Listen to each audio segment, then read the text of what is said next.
Hello everyone. In this video, I will be discussing the type aliasing feature available in C++ for creating alternative names for the existing types. How it is done using typedef in C++ will be discussed in this video. So let's go.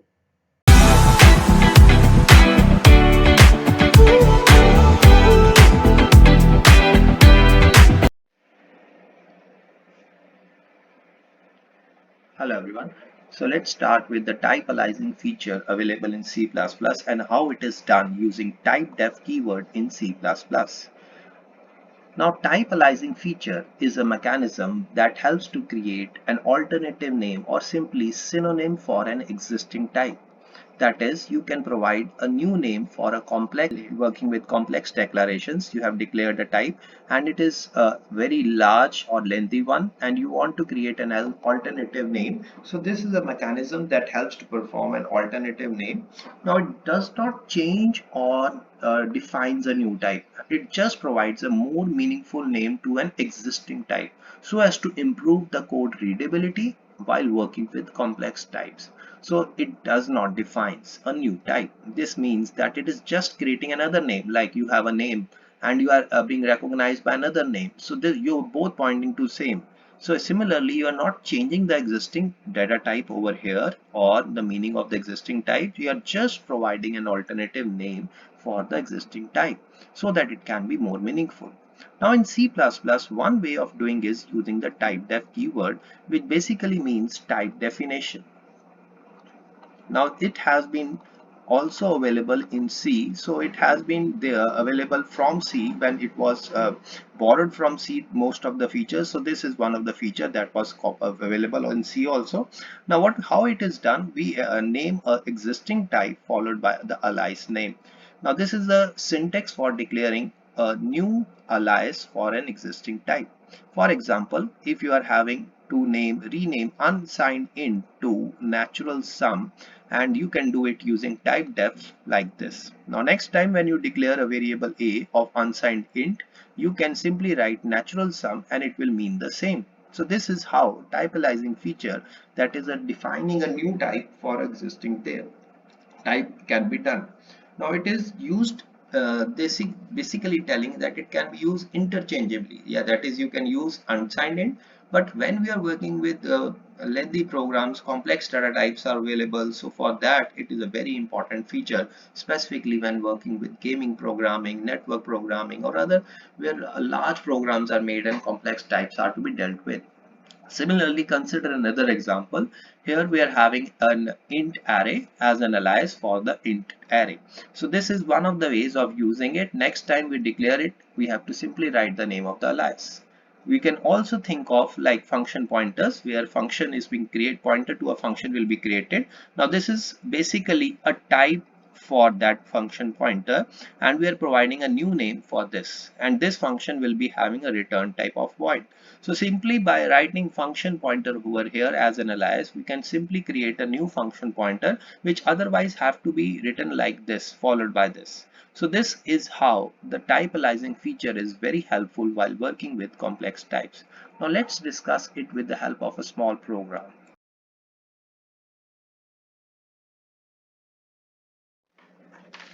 Now let's write a program to show how typedef works. For this, we can simply declare a variable like unsigned int, and this is a data type. Now we want to rename it or provide an alternative name, unsigned int, and we can say it to be like natural sum. It's better we write in capital so that we can distinguish. Now while we will be using it in a program next time by natural sum. And if we declare a variable of this type, let us say a is equal to 10. So this indicates that this variable is of type unsigned int. It is basically an alias. It is equivalent to or interchangeably used like this also. Basically it's get converted by unsigned int a is equal to 10. So you can simply get and print this value. Let's say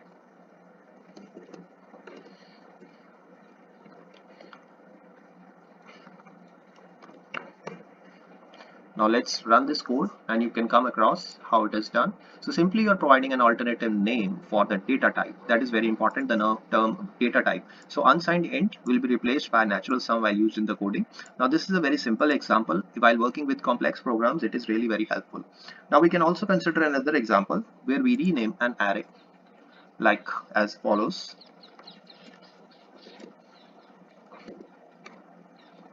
We should write in capital, but still I'm okay. I have to define typedef for this.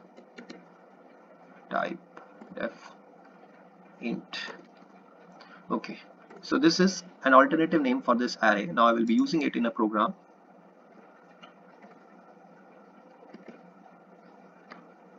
Int array, and I will be declaring an array named with some values. So now as I've declared it, I simply enter the values. Okay, so I create a function that prints this value. I'll call this function, and since I've already declared an array, so I can use it. Int array arr, and if I'm not supposed to pass the size, assuming I'm given the size, normally we pass the size, but if we don't want to pass the size, okay, we can simply make a loop. I have told you that we should write size underscore t as the data type for this, but you can also use int for the same. So you can print these values for this array. Spelling was print array. Now we have to print the values, name of the variable followed by the ith value, and we can provide some separators for the same, and I can do it like this also.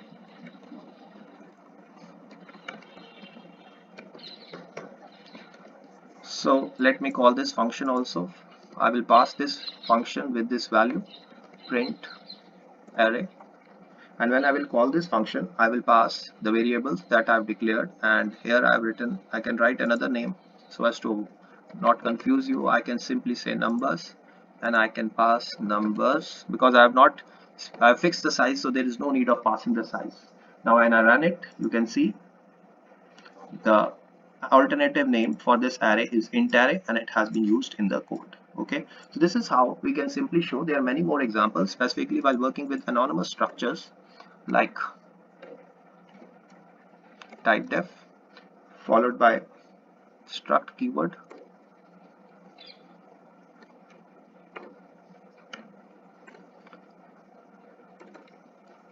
struct, and I declare a structure over here.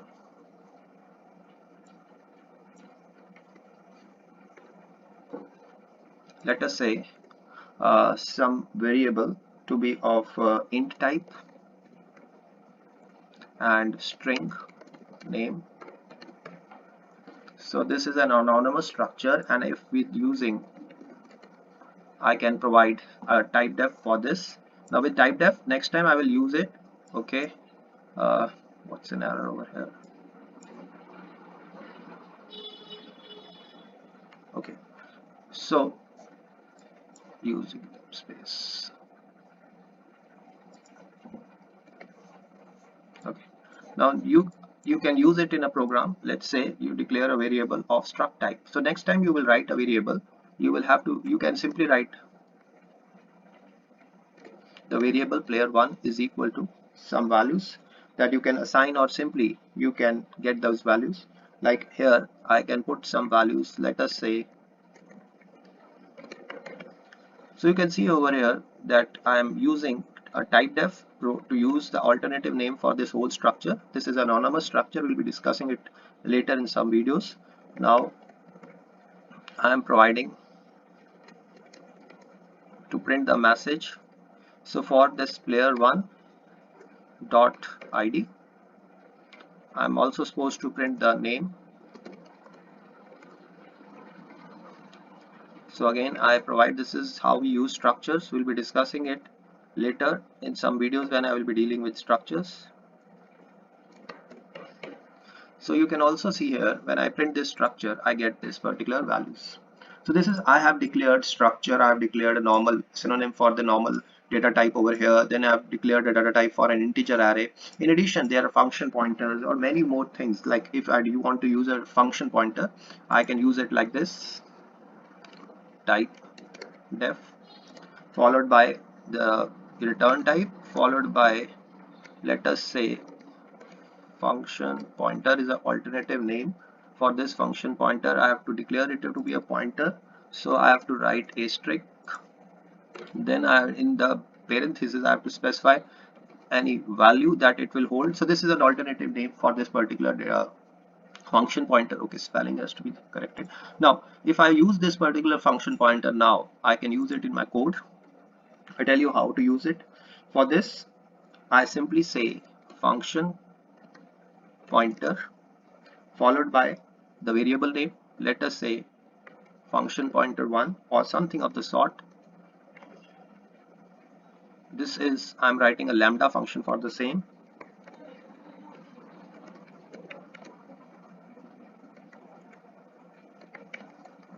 You might have gone through the lambda function video.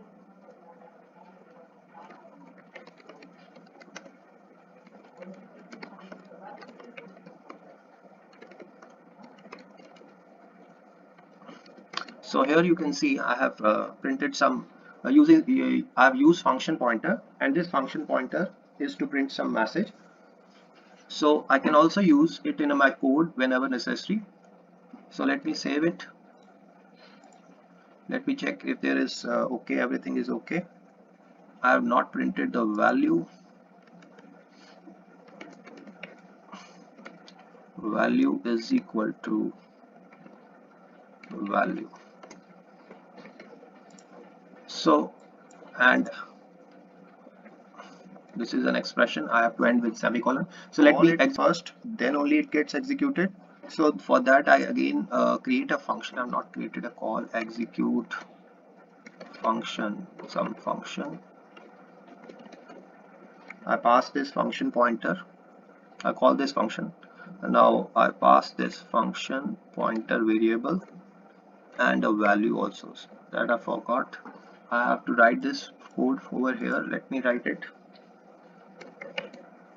Void execute function, the name should be same, followed by function pointer and any fptr int val,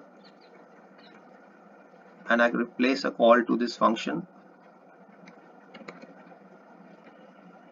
and pass val.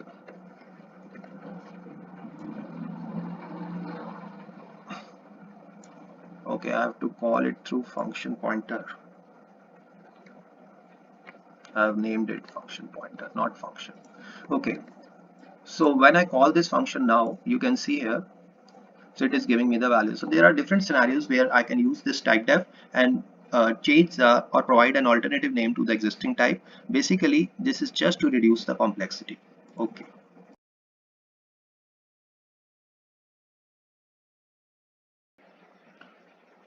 Now we shall discuss a very important, the scope of type aliasing, and particularly when working with type def. Now they are basically determined by where they are declared. Similarly, as in case of normal variable identifiers, their scope is the same. That is, if they are declared at the global level, then they are having global scope. Otherwise, they are having local scope. So first, let's discuss what is global scope. Now, if a type aliasing definition for creating a new alias for a given type is being declared outside any function or a class, and it is visible throughout the translation unit. By here, the translation unit is that when we have added the macros and that replacements have been done and the source file prepared is known as the translation unit. Now we have already discussed what is the translation unit.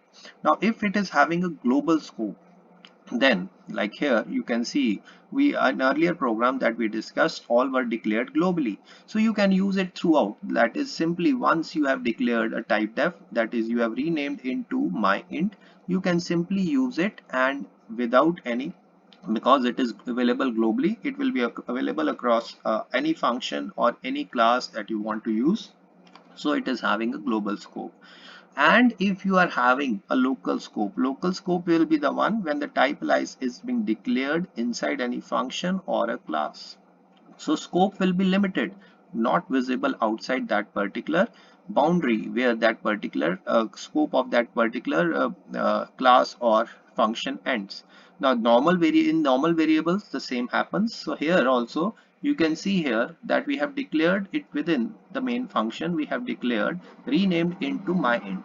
Now when it will be accessible, that is it will be within this particular function myInt, and we are declaring a variable over here. Similarly we can use it here, but again this y will not be accessible outside because its scope is limited.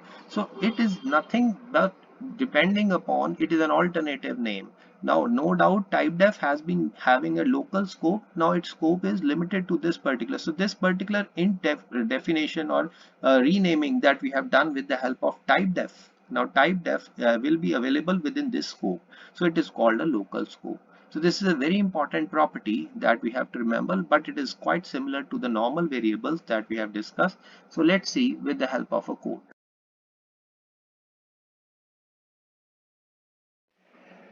Now, in order to understand the global scope and local scope, I am considering the same code that I've discussed earlier.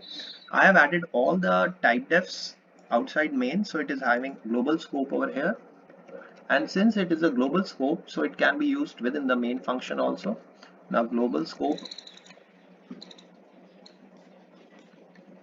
that this is available. So that is why when I try to print this value, I get the correct answer because this natural sum is known to this code because it is being declared globally.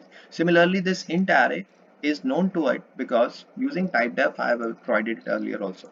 But since I can also make it local, then it can show me some errors. Like I add over here and comment this. So you can look over here that this here it is showing me error because it is telling me that int array is undefined and I cannot use it. So this is how this particular variable has to be declared, and I can replace it with int.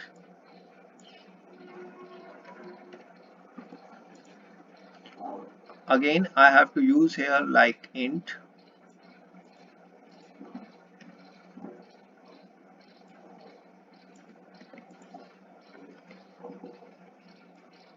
So you can see well that how wide over here, sorry. Now everything seems to be okay to me. Int array. Okay. So it now works. So you can see how many changes I have performed. So this is why, because the type def used here is having a local scope. So had it been available earlier like this, then there had no issues. Similarly, you can use it for the simple code, nested code that I have shown you earlier, that particular type def definition is now having here a local scope. So this code shows when it goes from local to global, you have to take care that where it is declared. If it is global, you can use it correctly. Okay.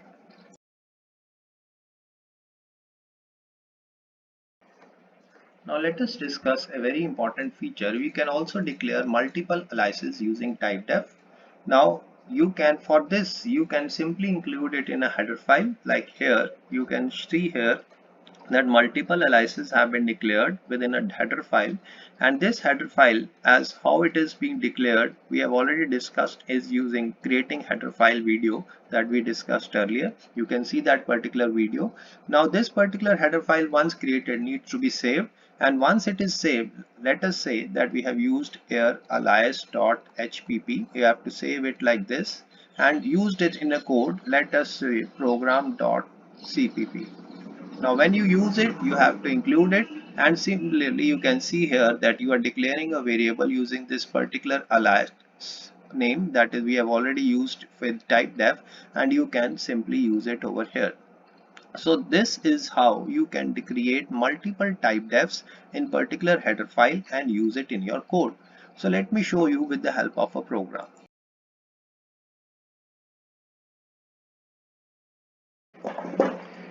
Now let me write a code to explain how to create a header file and use it for creating or adding multiple typedef statements to it. For this, I will be using if and def, and I will be naming the same name that I've to save this header file. So I have to write in capital, that is to be ensured alias underscore HPP. Now followed by the define statement. How to work with header files we have already discussed. If you want to learn more, you can see our earlier video that we have already discussed. Now then we have to provide, I will be also declaring it for string. So I will be adding a header file for a string header file and using namespace that is normally being done so that if any case required we can avoid. So I'm providing here multiple type def for various names, like for int I will be adding int alias. Similarly I can add for some more. I prepare it for float and I write float, and because I've included string, let me add for string also.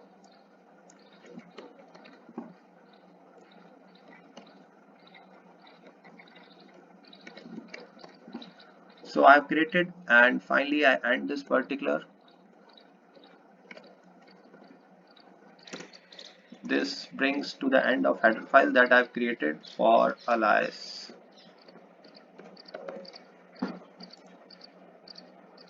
Okay, I can, this is end of the header file that I've provided.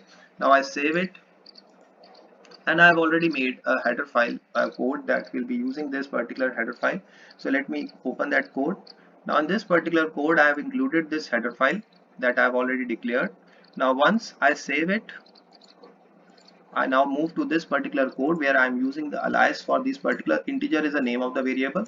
Okay, to make it more distinguishable I add 1 to it, similarly 1 2 to it, so that I can make it more distinguishable. Now this way, if I use this particular multiple type def statements in particular alias.hpp, now I'll be using this in this particular code. Let me execute this code.